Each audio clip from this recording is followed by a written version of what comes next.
베들레헴 들판에서 잠을 자지 않고 양떼를 지키던 목자들에게 나타난 천사가 있었습니다.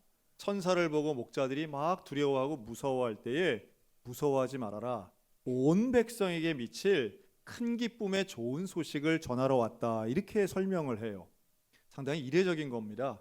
천사가 예수님의 탄생에 대해 직접 언급한 것은 어머니 마리아를 제외하고는 이 목자들 뿐이에요. 아니, 얼마나 특별한 경험을 하는 것인지 몰라요. 그리고 실제로 찾아가서 이 목자들은 아기 예수의 탄생을 또 태어나신 예수님을 만나기도 합니다. 이들에게 일어난 놀라운 일, 오늘 우리들 가운데도 좀 일어나기를 원하고요. 예수님을 만나는 경험이죠. 그리고 천사가 설명을 하는 바로 이 크고 기쁘고 좋은 소식이 오늘 우리 모두 가운데 임하시기를 주님의 이름으로 축원합니다. 예수님이 그 천사가 전해준 예수님에 관련된 소식은 온 백성에게 미칠 큰 소식이었다는 게 중요하죠. 첫째는 왜냐하면 인간들이 누리고 있는 좋은 소식들은요 대개 한계가 있기 때문입니다. 어떤 한계가 있느냐 하면 대개는 나만 좋은 소식이에요. 모두가 좋은 소식은 사실 그렇게 흔치 않습니다. 나만 좋거나 혹은 우리에게만 좋은 소식이에요. 예를 들면 어디 내 자녀가 좋은 직장에 들어갔다, 합격했어요. 좋은 소식이죠. 기쁜 소식이죠. 그런데 이건 뭘 전제로 하느냐 하면 그럼 누군가는 떨어졌다라고 하는 거겠죠. 운동 경기에서 열광하며 열심히 응원했는데 승리를 했다. 기쁜 소식이죠. 그러나 누군가는 패배한 것을 전제로 합니다. 또 이런 것도 있어요. 누군가에겐 기쁜 소식이지만 누군가한테는 별 관심이 없는 것일 수도 있습니다. 100% 나쁘고 100% 좋은 일 그렇게 흔치 않고요. 모두에게 영향을 끼치는 일조차 사실은 많지 않습니다. 그래서 우리 인간 사이에 일어나고 가정적으로 또 직업적으로 일어나는 다양한 일들이 있기는 하지만 예수님의 탄생은 그런 것을 넘어서는 일이라고 하는 거예요. 온 백성에게 미치는 소식이라는 게 중요합니다. 이게 얼마나 큰 소식이냐 하면 모든 인류에게, 유대인에게, 이방인에게 또 문화권에 상관없이 2000년 전이나 지금이나 오늘 우리들에게도 똑같이 적용할 수 있는 놀라운 소식. 그게 바로 천사가 목자들에게 전한 첫 번째 소식입니다. 두 번째는 이게 기쁨의 소식이라는 거예요. 기쁨. 근데 기쁘면서도 좋은 소식이라고 말하죠.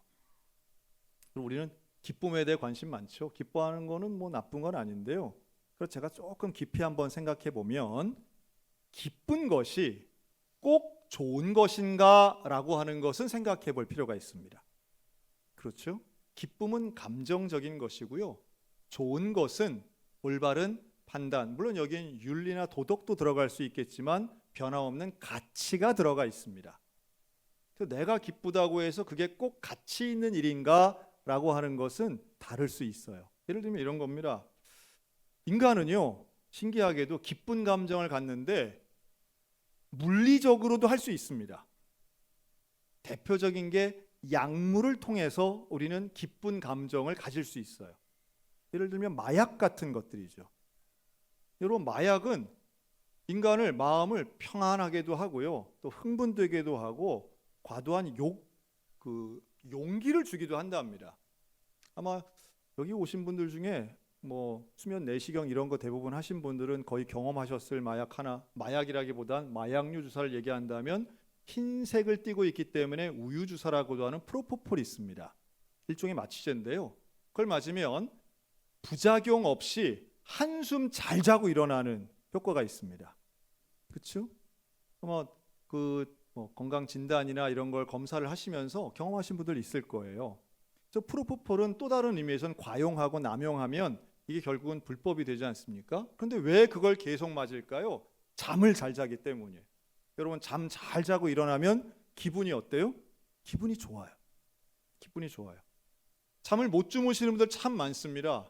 어떤 분은 그냥 아무 때나 잠을 잘 수 있는 분들도 있어요. 지금 이 시간도. 그런데 오늘은 특별히 없네요. 오늘은 좀 없는데. 근데 이 영하 11도에도 막 주무시고 이런 건 좀 이상한데. 근데 잠이 안 오는 것만큼 괴로운 일이 없죠. 그래서 이러한 약물을 의지하시는 분들이 있습니다. 이게 제일 안 좋은 건데요. 소위 말해 중독이라고 불리는 의존성들이죠. 의존성이 높으면 결국 건강한 방법이 아니라 쉬운 방법을 택하게 되어서 유혹에 넘어간다라고 하는 겁니다. 그런데 이 마약이 합법화된 나라나 그쪽 분들의 이야기를 들어보면 이게 얼마나 쉬운데 이게 부작용도 없어 그러면서 우리의 마음을 안정감 주고 또 생활을 윤택하게 한다는 논리를 펴곤합니다. 그러니까 기쁜 감정이라고 하는 건 만들어낼 수 있다는 취지에서 제가 지금 말씀드리는 거예요. 기쁘다고 다 올바른 게 아니라는 거죠. 근데 이렇게도 볼 수 있습니다. 감정을 만들어내는 게 오히려 쉬워요. 우리는 내 입맛에 혹은 내 취향에 맞는 것을 고르는 게 마치 나의 권리이고 그게 올바른 일이라고 생각하는 경향이 있습니다. 잘 생각해야 됩니다. 내 취향이 꼭 올바르거나 옳은 일이 아닐 수도 있는 거예요. 제가 좀 이런 예를 한번 들어드리고 싶은데요. 저는 어릴 때 저희 그 할머니하고 대화하면서 이런 적이 있습니다. 어린이들은 아이스크림을 좋아하잖아요. 그런데 전 세계에 있는 모든 할머니들은 아이스크림을 어떻게 즐겨 드실까요? 안 드실까요? 안 먹습니다. 전 세계, 특히 우리 한국 할머니들 중에 어우 아이스크림 먹고 싶어 이런 70세 이상의 할머니는 저는 본 적이 없습니다. 다 뭐라 그래요? 이 시려, 몸에 안 좋아, 속상해 뭐 이런 거예요. 그런데 저는 아니 이 맛있는 걸 왜 안 먹나? 그렇죠? 아이스크림 이렇게 맛있는 걸 왜 안 먹나? 또 사탕 먹으면 어떻대요? 충치 생겨. 근데 이건 그래서 어릴 때 왜 내가 맛있다고 하는 건 왜 다 안 된다고 하나? 그런 생각을 해봤어요. 그래서 저는 나는 자식을 키우면 꼭 이걸 많이 먹여야지 이런 생각을 했던 적이 있습니다. 중학교 한 2학년 때까지. 이거 왜 그럴까? 그런 나이를 먹으면서 깨달은 진리가 하나 있는데요. 맛있으면서 몸에도 좋으면서 싼 거는 없구나 하는 생각을 했어요. 그렇죠? 아주 그냥 입맛에 착착 감기는데 건강에 좋고 그런데 값이 싼 그런 게 있을까요? 그런 건 거의 존재하지 않습니다. 왜 그럴까요? 13살짜리 입맛을 생각해 보니까 얘네들은 엄마가 정성스럽게 차려주는 건강밥상, 아니 외할머니가 차려주는 나물을 위주로 한 건강밥상보다는 편의점에서 파는 인스턴트를 훨씬 좋아하잖아요. 왜 그럴까요? 그게 훨씬 맛있으니까. 내 입에 착착 맞으니까. 정성스럽게 만든 오곡밥보다는 햇반을 더 좋아하잖아요. 신기하죠? 그럼 밥일 뿐인데도 그렇더라고요. 그럼 우리는 알 수 있어요. 쉽게 접근할 수 있는 것, 내 입맛에 편하게 먹을 수 있는 것이 꼭 좋은 건 아니라는 말씀입니다. 탄산음료 싫어하는 애들 거의 없습니다. 그러나 그것은 왜 좋은 것, 입에 맞는 것, 혹은 내 취향에 맞는 것이 왜 안 좋은 결과를 가져올까? 그리고 왜 할머니들은 그걸 그렇게 극구 말릴까? 그걸 왜 말릴까요? 건강에 안 좋은 것을 알기 때문입니다. 밀가루를 고기 위주의 식단은 결국 그 순간엔 모르지만 차가운 거 자꾸 먹고 아이스크림만 많이 먹으면 그 순간엔 몰라요. 그 순간엔 별 차이가 없어요. 얼음을 와그작 씹어 먹어도 끄떡없어요. 고기를 바짝 태워서 숯덩어리를 먹어도 끄떡없는 나이가 있어요. 그런데 그렇게 먹으면 10년, 20년, 30년 지난 다음에 어떻게 돼요? 이는 상하고 당뇨가 생기고 건강에 이상이 있고 고지혈증, 고혈압이 온다는 것을 경험을 통해서 알게 되는 거예요. 그런데 경험을 통해서 아는 사람들이 말을 하면 13살짜리가 들어요, 안 들어요? 안 들어요. 왜냐하면 내 몸은 끄떡없으니까. 아무리 먹어도 살이 찌지 않고 어떤 걸 먹어도 뭐 아무 이상이 없으니 나는 맛이 없으면서 건강을 위해 억지로 먹는 게 아니라 맛이 있으면서 즐겁게 먹는 걸 선택하겠다는 거죠. 어떻습니까? 우리의 삶은 항상 선택 속에 있는데요. 그것은 기쁨을 위해서 선택하는 게 결국은 올바른 방향이 아니라는 것을 우리는 잘 알고 있습니다. 대개 진짜 좋은 것들은요. 처음에 그렇게 큰 기쁨이 안 나오더라고요. 여러분 오늘같이 영하 11도인 이런 날은 밖에 나가서 잠깐이라도 야외 활동을 해야 되나요? 아니면 안 나가고 집 안에 있는 게 좋은가요? 자, 그러면 이제 겨울은 춥다고 안 나가고, 여름엔 더우니까 안 나가고, 봄, 가을에는 황사, 미세먼지 때문에 안 나가고, 안전한 집에만 있으면 결국 어떻게 돼요? 그럼 병약하고 쇠약해질 수밖에 없습니다. 힘들어도 귀찮아도 사실은 나가고 햇빛을 좀 쬐고 운동을 해야 건강해진다는 건 상식 중에 상식이에요. 그런데 그 상식을 우리는 귀찮아서 위험해서 혹은 염려되고 귀찮아서 그거 안 하는 분들 되게 많죠. 뭐 저도 그렇습니다. 새벽기도 좋은 거 알지만 피곤하고 힘들고 바빠서 못 나가기 시작하면 습관이 안 되는 거랑 같은 겁니다. 사실은 좋은 습관, 좋은 것은요, 처음엔 접근하기가 되게 어렵죠. 그런데 습관이 들고 운동을 하고 학습을 하고 이러다 보면 결국엔 진짜 좋은 것에는요, 기쁨도 따라옵니다. 이 기쁨이 따라와요. 정말 좋은 것에는 수준 높은 기쁨들이 있습니다. 매년 이맘때 되면 뉴스에 뭐가 나오냐 하면 얼굴 없는 기부천사 뉴스가 나옵니다. 엊그저께도 나오더라고요. 그러면 어디 뭐 주민센터 앞에 뭐 풀밭에 이렇게 종이 상자 안에 몇 천만 원씩 든 돈이 막 매년마다 전달되고 하잖아요. 자, 그분이 누군지는 몰라요. 그런데 우리가 충분히 추론할 수 있습니다. 그 얼굴 없는 기부천사분은 매년 자기의 돈을 하기 싫은데 억지로 할 수 없이 거기다 넣어서 할까요? 아니면 그 자체가 기뻐서 할까요? 당연히 기뻐서 하는 거예요. 왜 그럴까요? 기부를 해본 분들은 그것이 얼마나 자기 자신을 행복하게 하는지를 아시는 분들이에요. 기부를 안 해본 분들은 그게 얼마나 기쁜 일인지 모르기 때문에 더 못하게 되는 거고요. 그 기쁨을 아는 사람들은 더 큰 기쁨을 위해서 반복적으로 나누고 주고 희생하고 헌신하게 됩니다. 교회 안에 헌금도 좀 비슷한 원리가 작동될 때가 있고요. 봉사나 섬김도 비슷합니다. 그래서 객관적으로 삼자가 볼 때는 와, 저거 뭐 힘들게 번 돈을 왜 저렇게 막 남을 줘? 라고 하지만 실제로 베풀고 나누는 사람들은 그것이 기쁘기 때문에 하는 것입니다. 자, 우리 옆 사람 보고 기부합시다. 네, 한 번 더 기쁘게 기부합시다. 네, 네. 그건 억지로 하는 건 아니죠. 그러나 그 기쁨을 아는 사람들이 하신다고 저는 믿어요. 그러니 진짜 좋은 것과 기쁜 것을 이렇게 결합시키면 실제로는 진짜 좋은 것에는요, 진짜 깊고 수준 높은 기쁨이 따라옵니다. 그런데 접근성이 높은 그냥 내 입맛에 맞고 내가 지금 하기에 편리한 것, 즉 그런 좀 가벼운 즐거움에 너무 빠져 있다면 결국 시간이 지나면 그것이 주는 유익은 별로 없는 거죠. 그래서 이 두 가지의 균형이 필요한데요. 기쁜 것과 좋은 것을 우리는 구별할 줄도 알지만 누릴 줄도 행할 줄도 알아야 됩니다.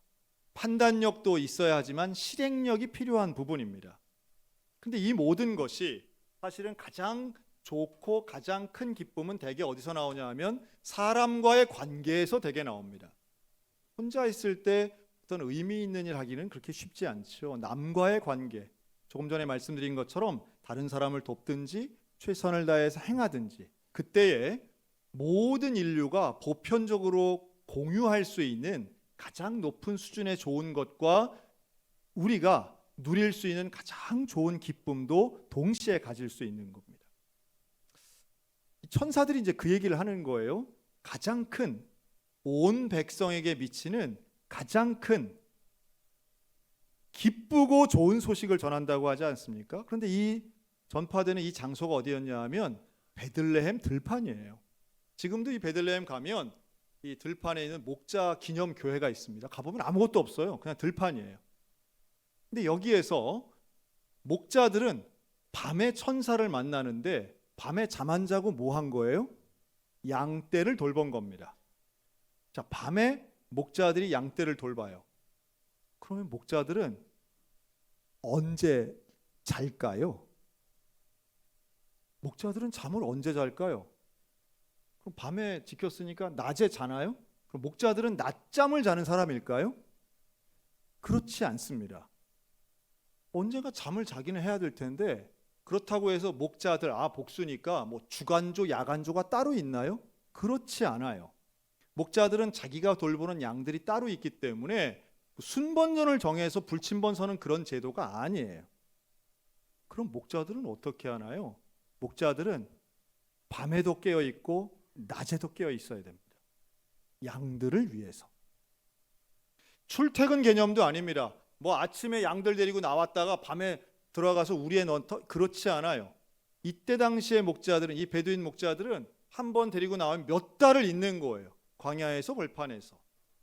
그 몇 달 동안 있다가 데리고 들어가는 적은 있지만 몇 달 동안 있는 겁니다. 그래서 낮이건 밤이건 잠을 못 자요.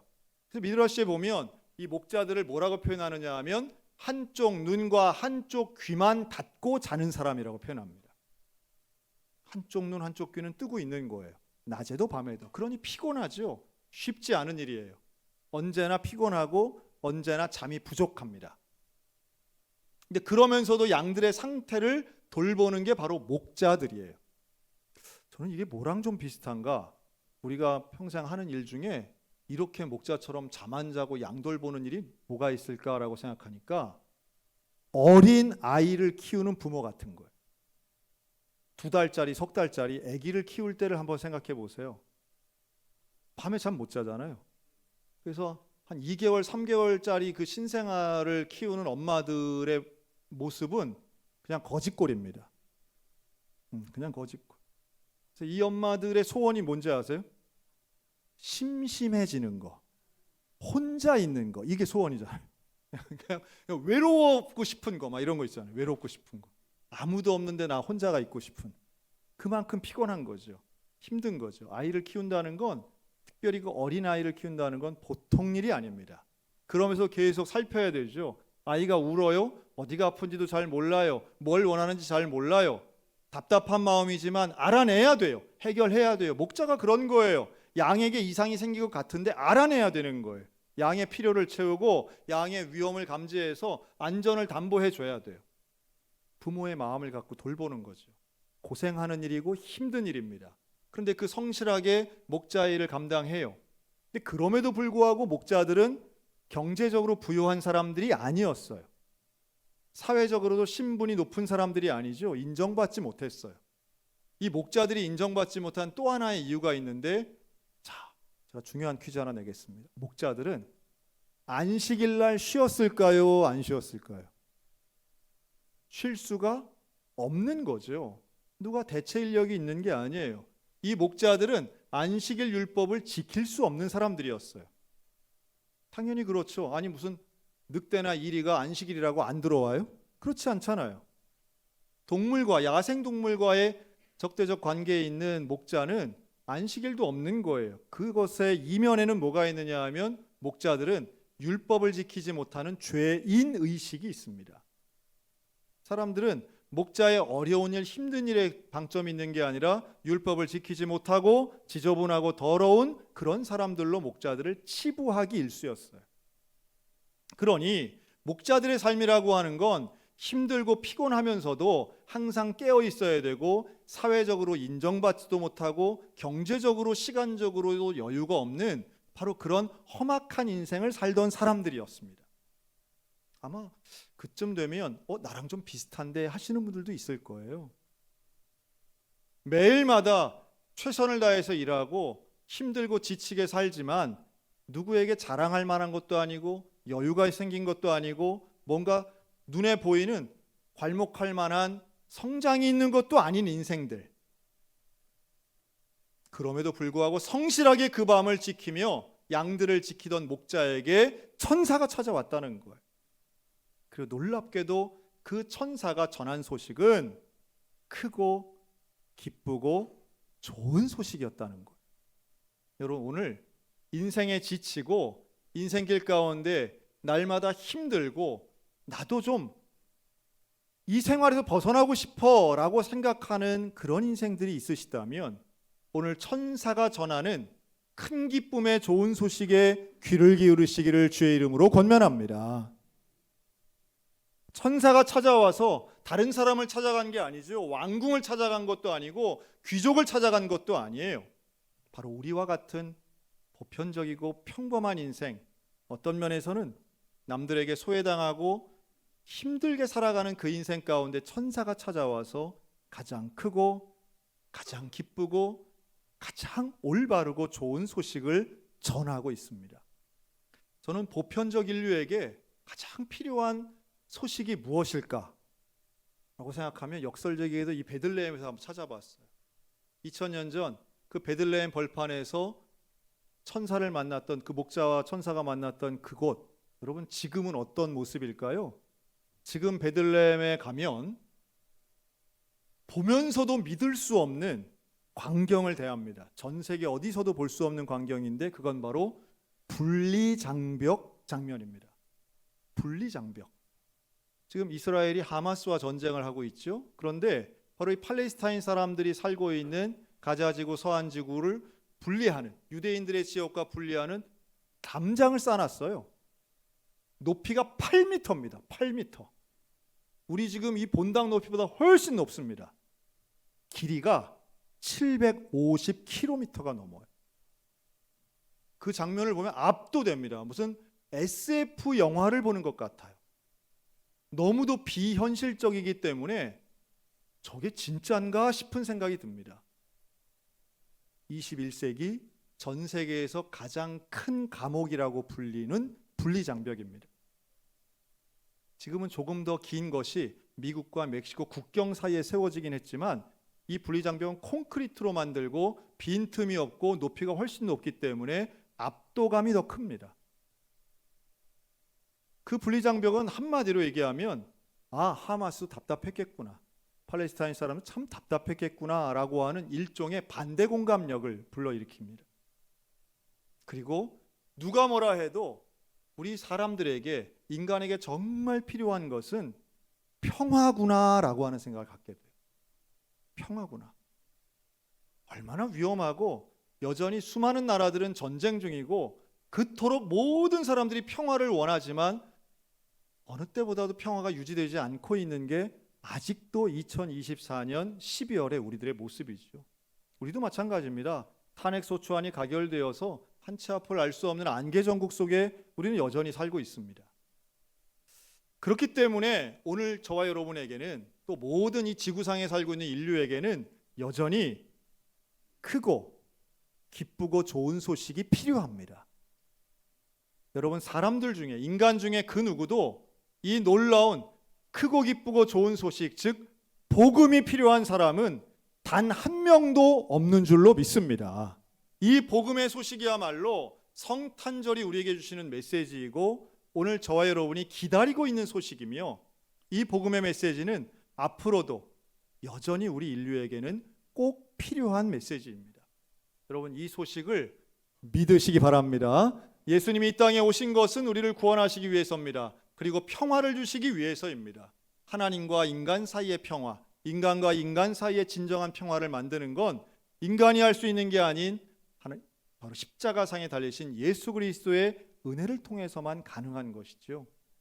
이번 성탄, 우리가 살고 있는 가정과 이 땅과 이 온 인류 가운데 바로 그 그리스도의 평화가 임하게 되기를 간절히 기도합니다. 또 우리 모두에게 이 크고 기쁘고 놀라운 소식이 평생토록 경험되고 전파되었으면 좋겠습니다. 예수님이 이 땅에 오신 것은 바로 나를 위한 것이고 우리 인류를 위해서입니다.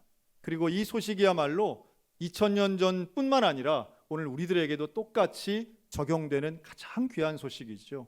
우리에게 세상에서 가장 좋은 이 복음의 소식, 이 복음이 저와 여러분을 살리고 이 세계를 평화롭게 만들고 우리의 인생을 변화시키는 놀라운 소식이 되어야 될 줄로 믿습니다. 그 주님을 기다리며 오늘도 성탄의 기쁨을 누리며 살아가는 우리 모두가 다 되시기를 주님의 이름으로 축원합니다.